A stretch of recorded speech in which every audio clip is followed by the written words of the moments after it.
અમેરિકાના વ્હાઇટ હાઉસમાં એક ડિનર પાર્ટી દરમિયાન ગોળીબાર થયો, જો કે રાષ્ટ્રપતિ ડોનાલ્ડ ટ્રમ્પને સુરક્ષિત રીતે બહાર કાઢી લેવામાં આવ્યા. યુપી, રાજસ્થાન અને મહારાષ્ટ્રના 7 શહેરોમાં તાપમાન 46°C પાર. અકોલામાં સૌથી વધુ 46.9°. બિહારમાં શાળાની કર્મચારીનું મૃત્યુ. દહેરાદૂનમાં શાળાઓ બંધ. બિહારના છપરામાં 200 ફૂટ ઊંચા ટાવર પર ચડી યુવતી. રીલ બનાવતા બેભાન થઈ. પ્રેમી સાથે લગ્નની જીદને લઈને સુસાઇડ નોટથી બ્લેકમેલિંગ. બિહારમાં 6 કલાકનો લવ ડ્રામા. પીએમ મોદી સિક્કિમના 2 દિવસીય પ્રવાસે રહેશે. આ દરમિયાન તેઓ 4,000 કરોડ રૂપિયાથી વધુના પ્રોજેક્ટની શરૂઆત કરશે. ટેકઓફ દરમિયાન સ્વિસ ફ્લાઇટના લેન્ડિંગ ગિયરમાં આગ. 6 ઘાયલ, 4 નવજાત સહિત 232 લોકો સવાર હતા. દિલ્હી એરપોર્ટ પર ઇમરજન્સી જાહેર. ઝુરિચ જઈ રહી હતી ફ્લાઇટ.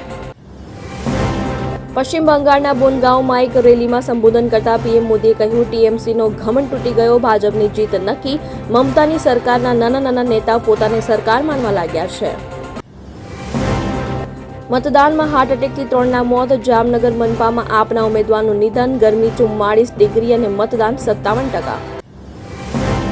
પંજાબ સામે કંગાળ હાર પછી દિલ્હીની નજર કમબેક પર. પ્લે ઓફમાં ટકી રહેવા ટીમ માટે જીત જરૂરી. આજે બેંગ્લુરુ સામે ટકરાશે. માલીના રક્ષામંત્રી સાદીઓની બોમ્બ વિસ્ફોટમાં મૃત્યુ. શનિવારે ઘરે સુસાઇડ કારથી હુમલો થયો. જેહાદી અને વિદ્રોહી સંગઠનોને મળીને અંજામ આપ્યો. ટ્રમ્પે કહ્યું, ઈરાન પાસે બહુ ઓછો સમય બાકી છે. 3 દિવસમાં સીઝફાયરની શરત નહીં માને તો ઓઇલ પાઇપલાઇન બ્લાસ્ટ કરી દેવાશે.